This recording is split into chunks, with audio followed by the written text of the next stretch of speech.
Oromia Broadcasting Service. Ashama kam jirtu kabajamtoota daawwattoota televiizyinii OBS kun ayyaana mo'icha Adwaa sababeeffachuun qophaa jirudha. Ayyaana Adwaa yeroo jedhamu keessumattuu uummata Oromoo biratti hiikaawwan garaagaraa qaba, akkaataa garaagaraattis ilaalama. Ayyaanni Adwaa yookaan mo'ichi Adwaa jechuudha bara 1896 naannoo Adwaa jedhamutti jechuudha. Uummanni Itoophiyaa wal ga'uudhaan kan inni galmeessisedha. Uummanni Itoophiyaa wal ga'uudhaan kan inni galmeessisedha. Yaada qaban akka nuuf qodanii nama lama biratti qabadheen jira. Keessummoonni koo har'aa kuni pirezidaantii Yuunivarsiitii Rift Vaalii kan ta'an Dr. Ababee Gammachuu fi akkuma kana immoo daayirektara koominikeeshinii dhimma alaa kan ta'an obbo Bafiqaaduu Dhaabaa nu wajjin jiru. Isaanii wajjin waa'ee ayyaana Adwaa kanarratti mari'achaa maal fakkaata, ilaalcha akkamiitiin ilaaltu, waa'ee Adwaa maal jettu kan jedhu isaanii wajjin turtii taasifna. Kanaaf hanga xumura qophichaatti nu waliin turaa isiniin jenna. Qopheessaan qophichaa Risqeel Argawutii, Galaanaa Kabbadee fi Yusuf Warqisaa immoo gama ogummaa kaameraatiin nu wajjin jiru. Turtiin keessan nu waliin ta'u amma kallattiidhumaan gara marii keenyaatti dabarraa jechuudha. Keessummoota koo baga nagaan nu dhuftan isiniin jedha. Baga nagaan. Egaa tole egaa yeroo baay'ee guyyaan waggaa 127 har'aa jechuudha. Uummata Itoophiyaa biratti kallattii garaagaraatiin yaadatama. Keessumaa injifannoo guyyaa Adwaa kanaan wal qabatee wantoota baay'ee hawaasa keessatti ka'a. Kanneen uummata Oromoo wajjin waan walitti hidhatu hin qabu kan jedhan jiru. Injifannoo uummanni Oromoo irratti dhiigedha, irratti gatii kaffaledha. Yeroo sana namoota gatii kaffalan keessaa jeneraalonni Oromoo hedduutu jiru jedhanii yaadota garaagaraa kaasanii jiru. Kanumaan wal qabatee isin ayyaana Adwaa yookaan injifannoo Adwaa kan jedhamu kana akkamittiin ilaaltu kan jedhurraa kaasnu mee obbo Bafiqaaduu irraan kaasa. Adwaan gaa karaa baay'eedhaan laallama.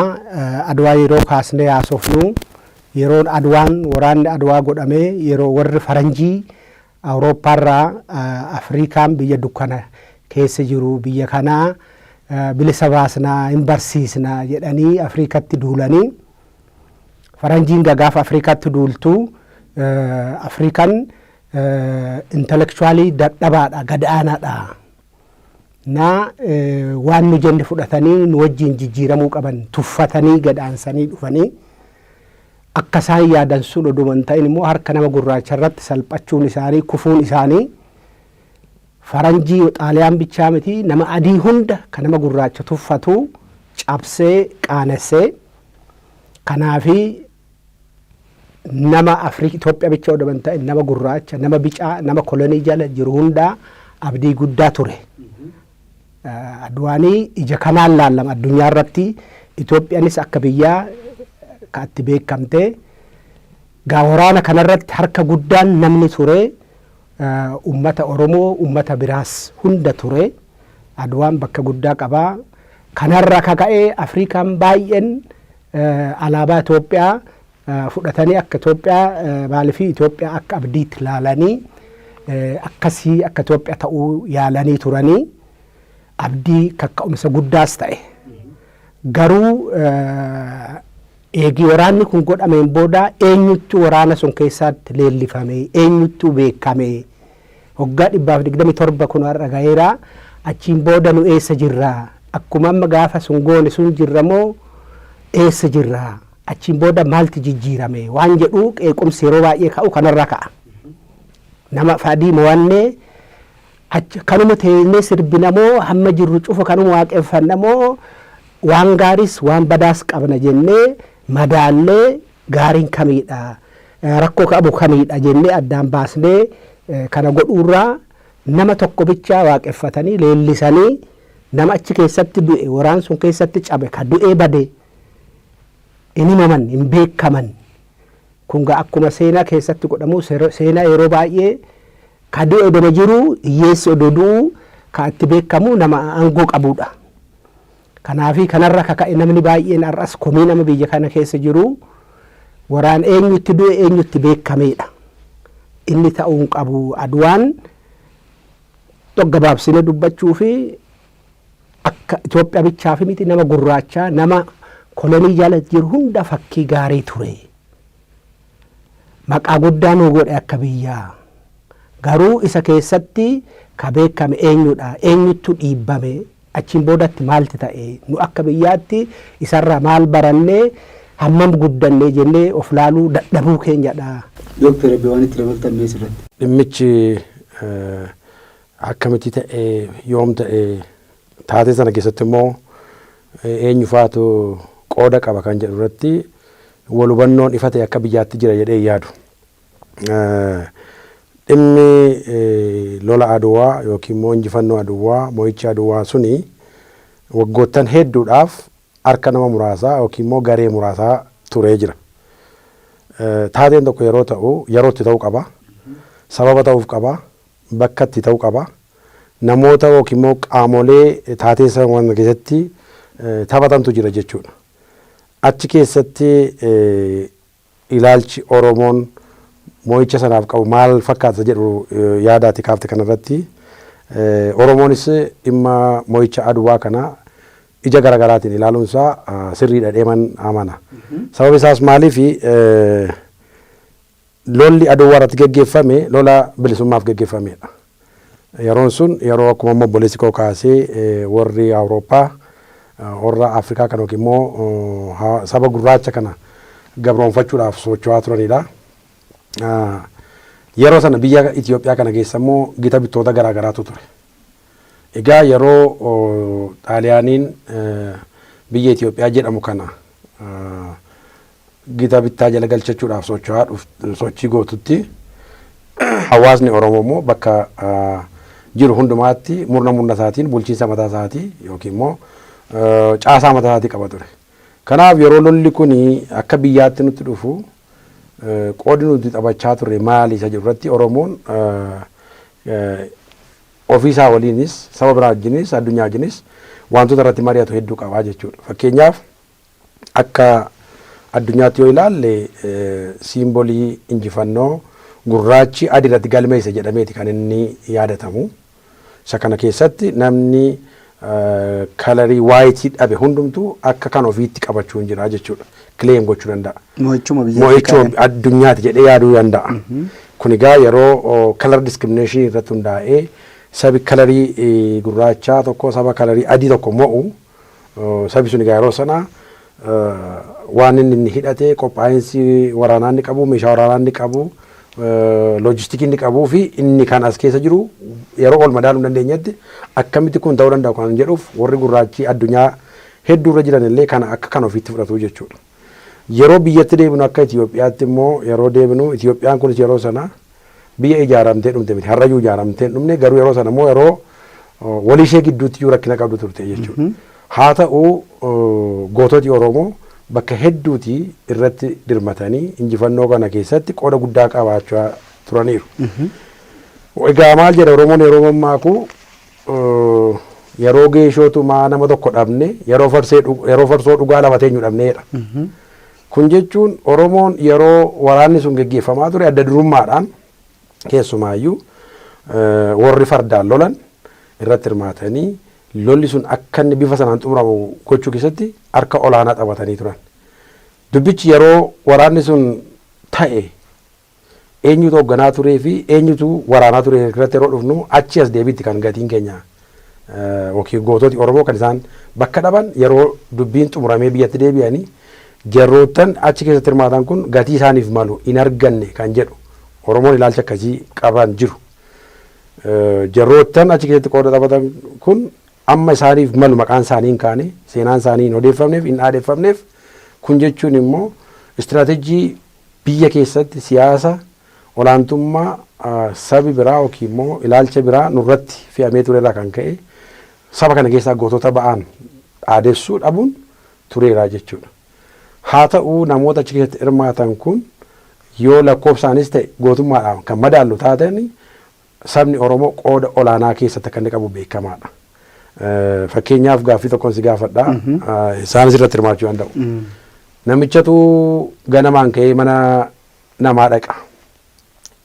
Namichi alaa dhufu kuni warra mana keessaatiin dhaqeematu akkam jirtu yaa warra dhibbaa jedhe. Eeyu jedhu maqaa isaa jechuudha. Warra dhibbaa jedhe.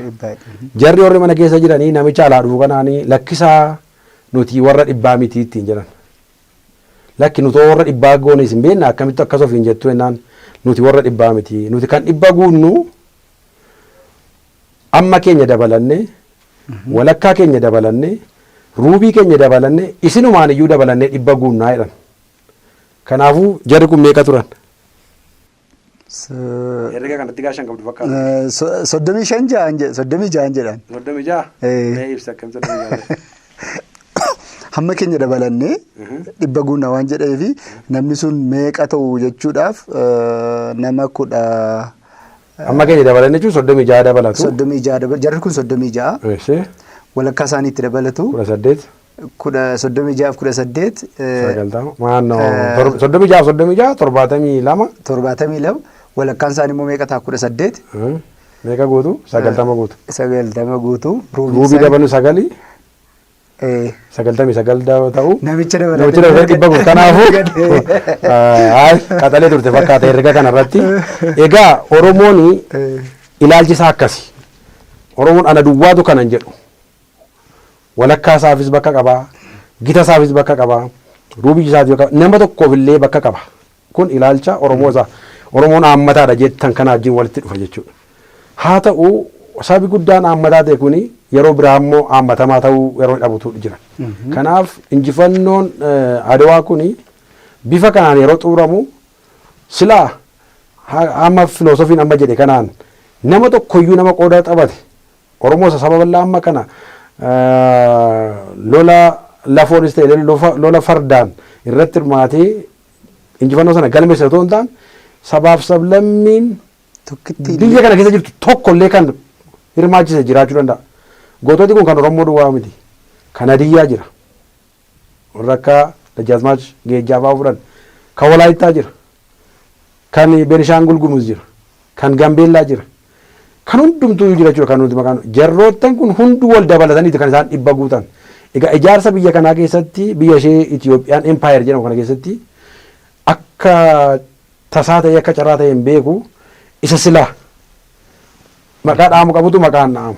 Isa silaa dhaadeeffachuu qabutu hin dhaadeeffamu. Isa silaa maqaan isaa ol ka'u qabutu maqaan isaa ol hin qabuufiti. Oromoon injifannoo Adawaa kanaa dalga ofirratti ilaalaa tureera jechuudha. Maaliif achi keessatti of arguu hin dandeenye. Ilmaan isaatti du'aniiru qabeenyaatti barbadaa'ee jira. Haa ta'u achi as deebinee yeroo gallu garuu kan keenya jechuudhaaf wanti isa rakkisatu jira. Kanaaf wantooti beekamuu qaban har'a taanaan ta'e duris namootis ta'e sabis qooda keessatti fudhate hundisaa aga keessatti fudhatama aga keessatti hirmaate keessatti bakka yoo argate kan kooti jedha jechuudha. Kanaaf yeroo dhiyoo kana keessatti wantoota amma argaa jirru jira. Oromoomtiyyuu yeroo inni dhaabbate ijaarsa biyya kanaa keessatti lakkaanis qooda qaba. Akkuma siin jedhe akkuma saba gurraacha hundumaa fi siimboolii viiktirii ta'e Aduwaanii tokkummaa biyya kanaa ijaaruu keessatti immoo akka yuunifaayin faakteriitti ilaalama. Tokkummeessaa biyyattii kanaa jedhamee yeroo ilaalamu biyya kana tokkummeessuu keessatti immoo Oromoon yeroo baay'ee akka saba biyya kana diiguutti kan inni adrees ta'aa ture diinota keenyaan.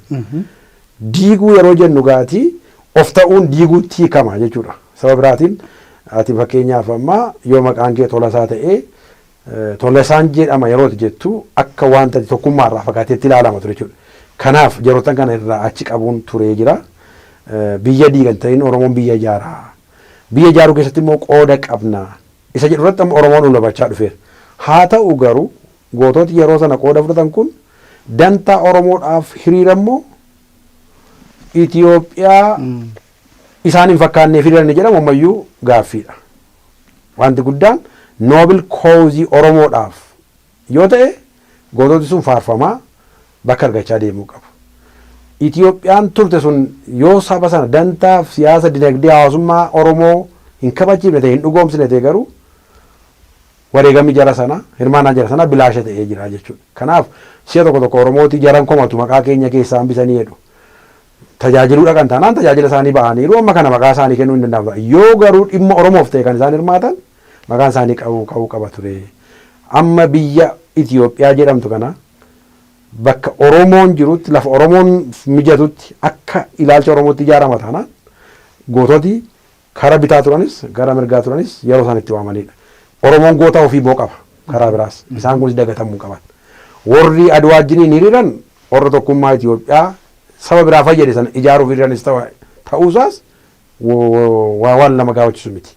Haa ta'u har'ammoo akkamitti Oromoon isa sana bifa isaaf ta'utti ofitti safare hodhisiifata Itiyoophiyaa amma jirtu kana inni jedhamu yeroo itti mari'anne gootota keenya bakka adda addaatti kufan warra Aduwaa qofatu hin ta'in akka gootaatti qabannee saba goota qabu taane Itoophiyaa nuuf mijattu immoo ijaarrachuu keessatti yoo qooda fudhate bifa kanaan Aduwaan nu fayyaduu danda'a jennee yaadna. Yoo garuu dantaa keenya irratti hojjetate maalummaa keenya irratti hojjetate biyya keenya nu dhabsiisa ta'e hirmaannaan jara sana ilaalcha biraan ilaalamuun isaas badaa hammeenya hin qabu. Mee asuma isinumatti hin deebi'aa jechuudha. Amma dhimma Aduwaatiin wal qabatee hawaasa keessa ilaalchota garaagaraatu jira jennee kaasneerra.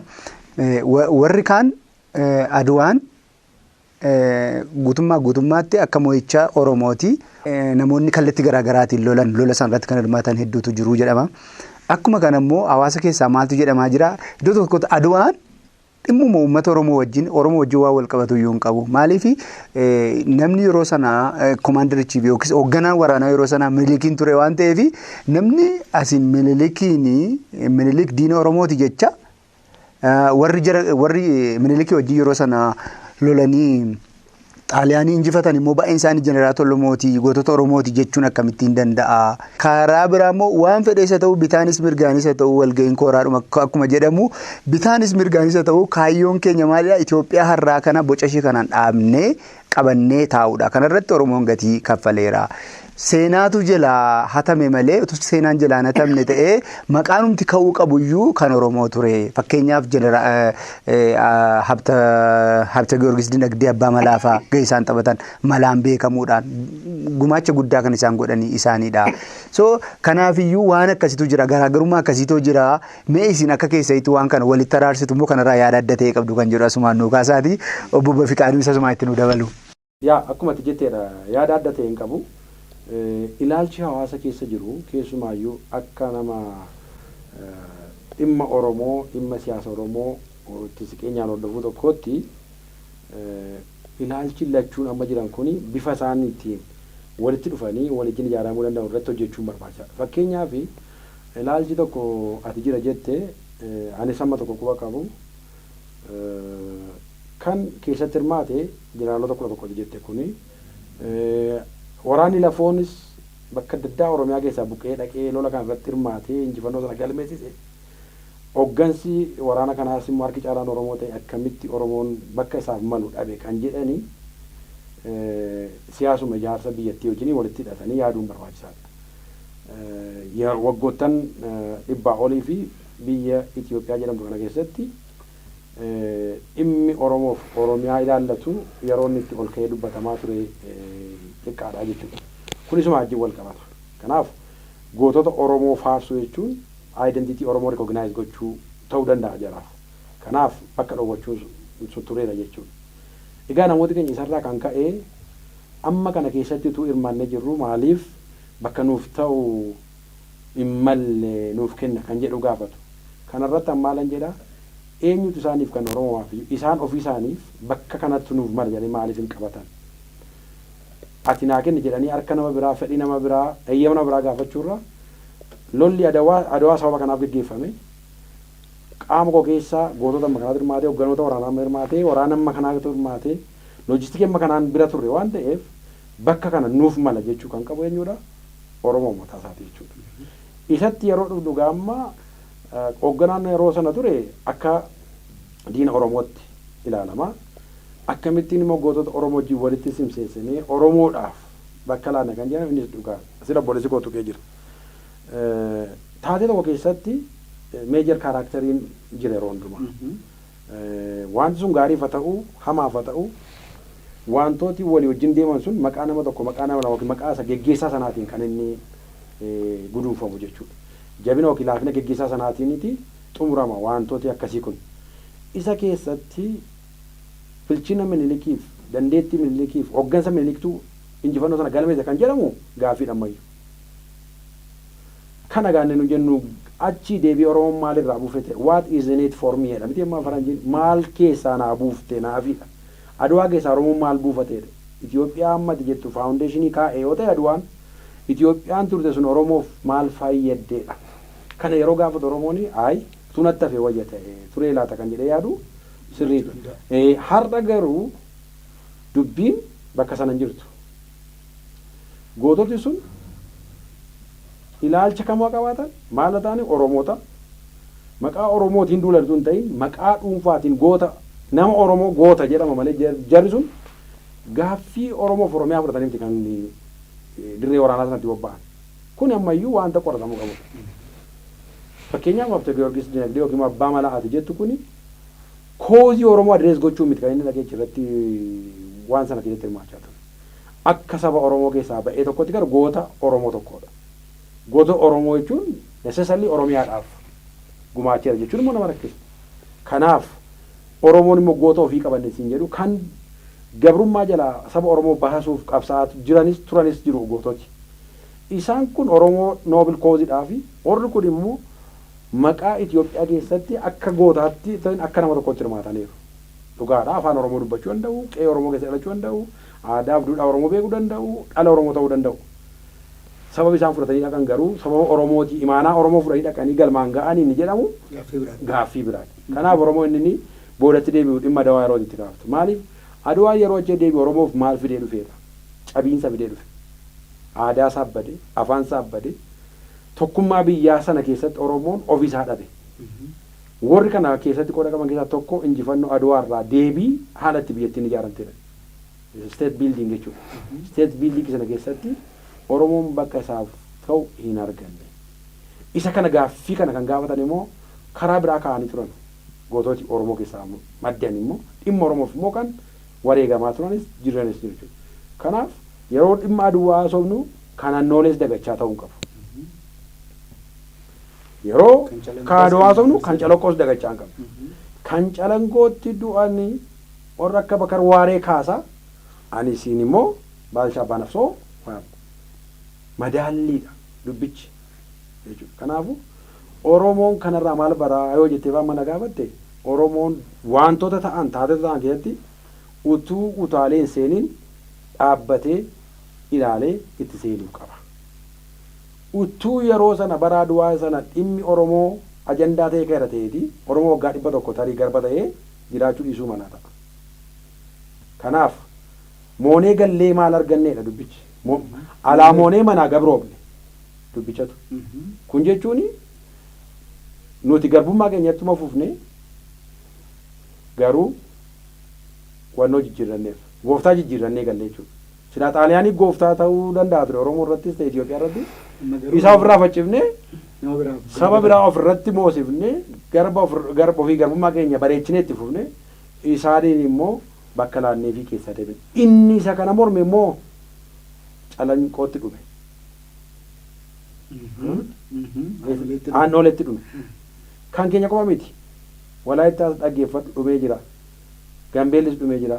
Beenishaangul dhumee Somaaleen dhumee jira. Maaliif garbummaa isa mana keessaa sana loluuf immoo goototi mana keessa jiran jiru. Kanaaf baalaansii gochuun dirqama ta'aa jiru. Anis ka Dr. Babee baay'ee kaasee waa'ee Adawaa yeroo haasofnu bara sun namni biyya bulchaa ture Minilik waamicha godhe. Waamichi inni godhe diinni biyya kee fudhatu amantaa kee balleessu dhufeera koottaa namni haftan immoo isan hin dhiisuu jedhee dhaame. Kanaaf namni bor waan isatti dhufu waan beekuu fi jaalatee jibbus inuma duule. Inni yeroo kana ideolojii mataasaa qaba. Ideolojii amantaa mataasaa qaba. Biyya mataa ofii ijaarrachuudha. Diina isaan mormaa dhufe kana cabsuu duule. Isa keessatti akkuma jedhame akkuma baay'ina isaa namni bu'aa guddaa buuse Oromoo ture. Achiin boodatti maaltu uumame akkuma reefu Dr. Babeen jedhee Adawaa mo'atee deebinaan Minilikii Gujiif Boorana qabatee Baalee qabatee Oromoo Harar qabatee Sumaalee qabate. Bu'aa argachuurra Oromoon itti du'ee itti cabee bu'aan inni argate ammas deebi'ee Oromoo biraa cabsuu biyya biraa babal'ifachuu ideolojii inni jarri qopheeffate kee meeshaa ta'anii hojjechuu ture. Kanaaf inni hojjetamee biyyi kun ijaarameera. Akkuma tamareefu jechaa turte rakkoon Oromoo biyya kana keessatti akka baay'ina keenyaa akka gumaachaa jirrutti bakkee nuu malee hin arganneedha. Har'a maal reediyoo keessa dhaggeeffachaa ture. waa'ee Booranaa qabnuu jedhanii yaada kakaasan. Adwaa Booranaadhaaf. Adwaa uummata beela'ee jedhanii yaada gaarii ka'e. Eegi aduun dhiite har'as immoo hin dhiine baguma kunuu uumame.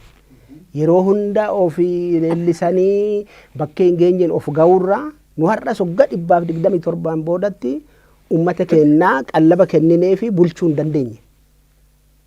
Mootummaa tokko jechuun akkuma abbaa maatii nama abbaa mana tokko bulchuu jechuudha. Abbaan mana tokko bulchuu maatii ofiitii nyaata qopheessuun dirqama isaatiidha. Maatuma keenya kana bulchuutti hin jirru. Maaliif biyyi rakkoo jechuun biyya bal'oo qabnaa, biyya qabeenya qabdu qabnaa, garuu ilaalcha badaa waan qabnuufidha. We have the poverty of philosophy. Waan hunda hin dhabne garuu aadaa mataa jabaatu qabna. Yeroo hunda nu we consider ourselves unique. Yeroo hunda perfect nu badii uumneedhaan hin yaadamu. Adwaan kana godhee namni hunda maaliif hin jaalanne jedhanii hin gaafatamu. Waan nusitti mana bicha dhagayi kana bicha hojjedhu ka biraa gaafachuu hin qabu birga hin qabdu jedhanii biyya kana rakkoon biyya kana tokko kana. Namni ilaalcha adda addaa qabaachuun badii miti. Akkuma bifa keenya akkuma nu dhufnee ilaalcha adda addaa fedhii adda addaa qabaachuun healthy jiraachuu qaba. Odoo silaa kana keessummeessuu dandeenye jidduu gala uumuu dandeenye wal dhaggeeffannee biyyi kun bakka baay'ee dhaqqabuu dandeessi. Afrikaa kalee alaabaa keenya akka keenya godhattee nu fakkaatu yaaltee gadi jirra har'a nu. Nu xaaliyaaniin nu qabamnee koloniin qabamneedha. Echi qabamu warre nu kaleessa nu dura bilisa nu gargaarree bilisa ba'anii nu caalanii maaliif boodatti hafne hin gaafatamu. Yoo gaafatte diina siin jedhu. Diina wajjin hojjettoo siin jedhu. Kanaaf rakkoon biyya kanaa inni guddaan rakkoo ilaalchatiidha. Rakkoo falaasumaa qabna. Na isarratti hojjetamee biyyi kuni adda addummaan diversity is a spice of life. Kana fudhatanii namni ilaalcha adda addaa isaa qabaatu garuu inni durii darbee dogongora. Amma achi immoo nu teenyee waliin mari'annee biyya keenya waliin haa jaarru ilaalcha jedhu fiduu dadhabne. Kanaaf amma kun dhufee hin jedhin haga namni waliin yaadin ana bichaattu sirriidha yoo jedhamee waan ansiin jedhe fudhachuu baattu hin baddaa hin duuta jedhamee biyyi akka biyyaa guddachuu hin dandeessu. Biyyi kun sabaaf sablammii 80 jira.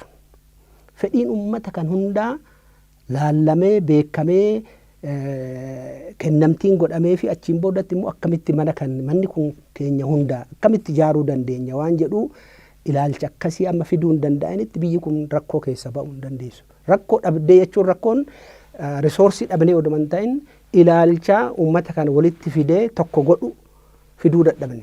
Na amma yeroo amma adwaa maaloo jedhanii geeraran kanas adwaa kana goone hoggaa dhibbaan achiin boodatti mee haa qeeqnu maaliidha rakkoon wanni gaariin isaa maaliidha dadhabbiin isaa maaliidha kanarraa barree immoo maal godhuu qabna durana akkamitti itti deemuu qabna waan jedhu ani amma yeroo adwaa haasa'amu isa darbe geeraroo doban ta'in har'a kana dhiine faranjii moonee beekamne garuu har'a immoo maaliin beekamuutti jirra beelan beekamuutti jirra rakkoodhaan walitti bu'iinsan beekamuutti jirra addunyaa irratti mirga ilmee namaa dhiibbuudhaan beekamuutti jirra.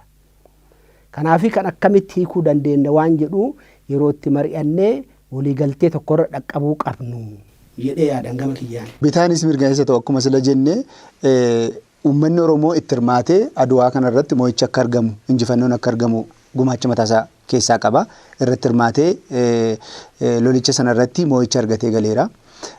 Akkuma kana immoo sababa garaa garaatiin seenaan haqaaqamuurraa yookiin dabuurraan kan ka'e keessumaa dhimmi adwaan wal qabatee injifannoo adwaa wal qabatee injifannoon adwaa uummata Oromoo akka waan hin ilaallannetti sammuun namaa irratti hojjetame keessumaa sammuu Oromoo irratti hojjetame rakkoon akkasii hawaasa keenya keessa tureera. Garuu yeroo dhiyoo as garuu namoonni muraasni lakkii adwaan abaluufaatu irra jira nama keenya abaluufaatu irratti jiradhanii qorattoonni seenaa baasuudhaan ka'e adwaan injifannoo adwaa keessaa keessumaa biyyi kun ijaarsa akka biyyaatti gaafa laallu jechuudha. Birmadummaa biyyaa keessatti Oromoon gahee guddaa qabaa jedhanii tilmaamu.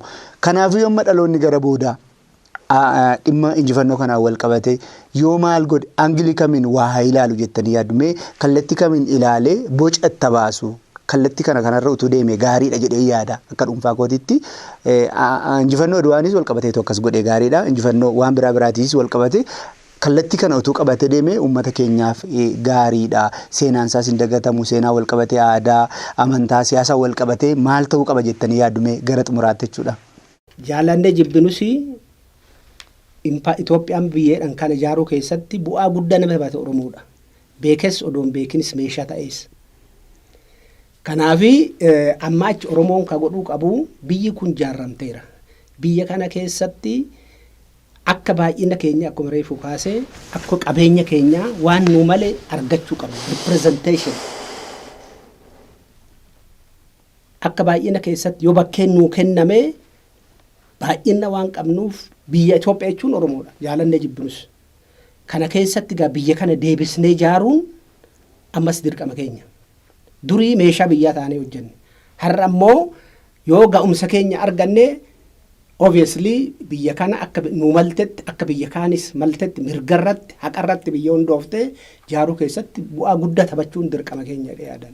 Namni hundumtuu itti gaafatamummaa mataa isaa fudhatee biyya kana ijaaruu keessatti gahee mataa isaa taphataa jira.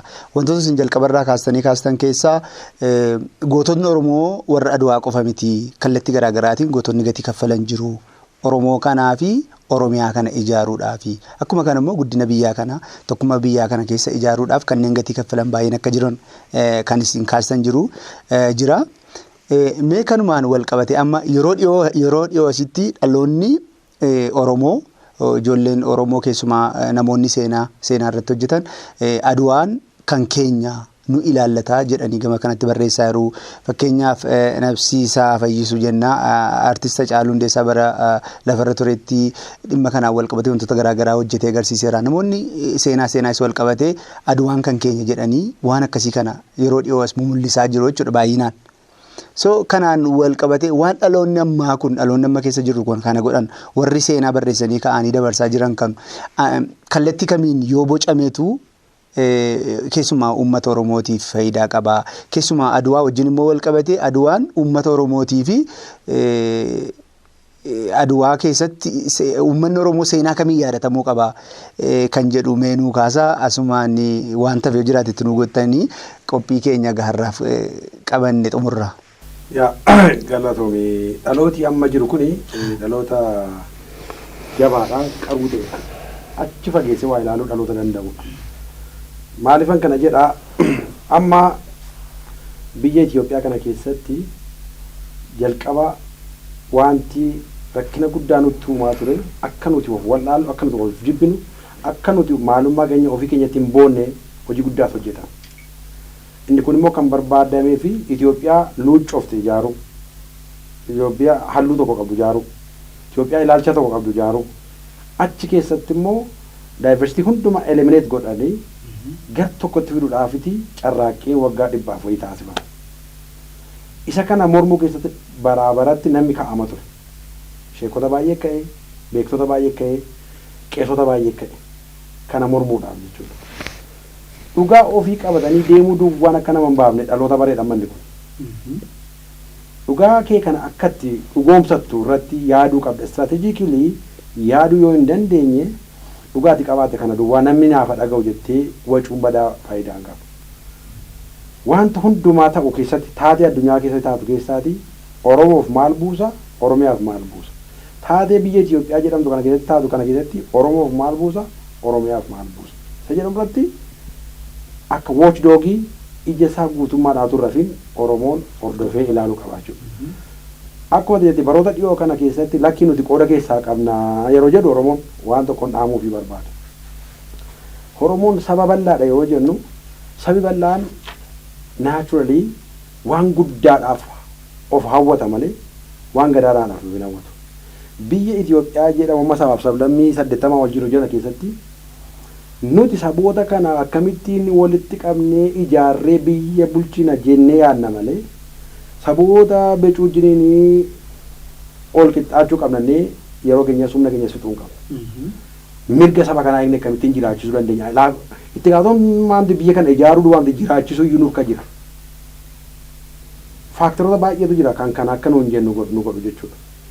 Geographical advantage qabna. Economic advantage qabna. Waan hundumaa taanii carraa qabna jechuudha. So isa kanatti fayyadamne akkamitti biyya ijaaruu dandeenya. Biyya ijaaruu kana keessatti immoo wantoota darban san akkamittiin corrective measure fudhanna. Tokko haaloo ba'uudhaan miti. Deemnee ganda keessa deemnee isaaniin barsiisuudhaanis miti. Keenya hojjetachuu, keenya irratti xiyyeeffachuu. Ajandaan Oromoo yoo ta'e Itoophiyaa isaaf mijattu ijaarrachuu. Yoo ta'u baate garuu Oromiyaa isaa akkatti galchachuu danda'u qaba. Isa kana keessatti gootota Oromoo achitti qooda fudhatan kana recognize gochaa kan sabaaf sablammootallee kaasanii seenaa dhugaa jirri qaban kaasanii barsiisaa akka isaan ofiisaanii baratan gochaa Itoophiyaa multi dimensional waa ilaaluu dandeessu. Biyya kana irratti rakkoo jiru maal ta'e ilaalcha jedhe obboleessi koo mono thinking monolingual mono thinking wanti hundumtu tokko waan jedhamudha.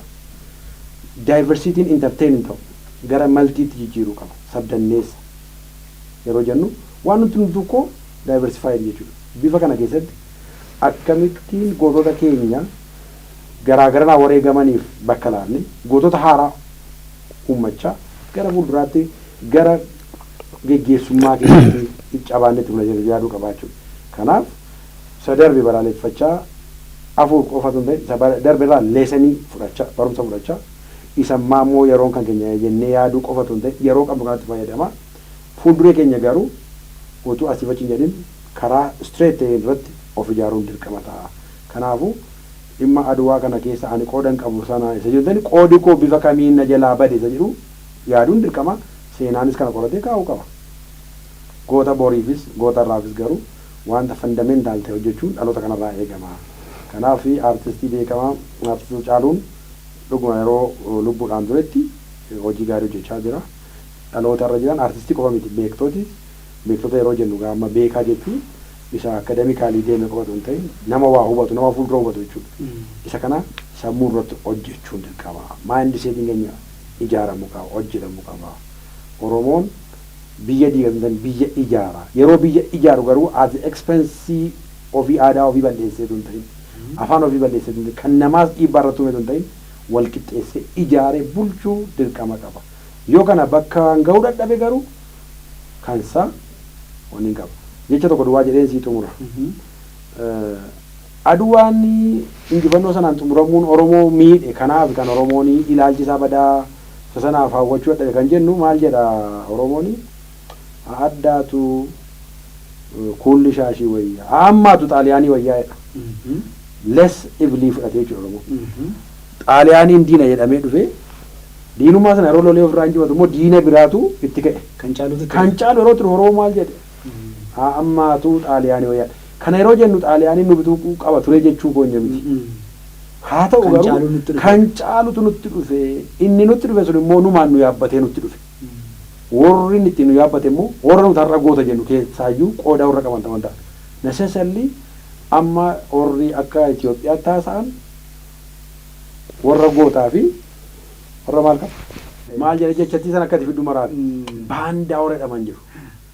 Baandaan suni xaaliyaaniif kan hojjetee fi xaaliyaaniif kan hin hojjetin yookiin biyyaaf kan hojjetee fi xaaliyaaf kan hojjetee jechuudha. Isa biyyaaf lole goota jenna. Isa xaaliyaaniif lole hoo gantuu baandaan kan Oromoos kanuma qaba ture. Goota Oromoof lolee qabna baandaa Oromoo irratti lolee qabna jechuudha. Isa kana immoo adda baafachuu qabna waan wal dhosinuu qabna jechuudha. Kun immoo qorannoodhaan malee haala wal irratti ba'uudhaan dhugaa jiru baasuu keessatti dhalooti amma jiru kun carraa kanaan fayyadamee baandaa Oromoos baasuu qaba. Isa deebisee Oromootti ammeessatan jechuudha. Maarreegaan kabajamtoota daawwattoota keenyaa injifannoo Aduwaa waggaa 127 yaadachuudhaan jechuudha istiidiyoo keenyatti argamuudhaan pirezidaantii yuunivarsiitii Rift Vaalii kan ta'an Dr. Abbabee Gammachuu fi akkuma kana immoo daayirektara koominikeeshinii fi dhimma alaa kan ta'an obbo Bafiqaaduu Dhaabaa turtiin wajjin taasisaniiru jechuudha. Egaa isinis yeroo keessan irraa qoodaneessitti nu argamu keessaniif ulfaadhaa isiniin jenna. Maarreegaan kabajamtoota keenyaa qophii keenya har'aaf qindeeffanne kanumaan xumurra. Yeroo biraa qophii biraatiin deemnee walitti dhufna. Guyyaan guyyaa ayyaana injifannoo Aduwaati. Ayyaanichaa wajjin turtii gaarii isiniin jenna. Qophicha kan qopheessee anis Qeel Argawuti. Galaanaa Kabbadee immoo gama ogummaa kaameraan nu wajjin jira. Turtanii waan nu hordoftaniif galanni keenya guddaadha. Ulfaadhaa.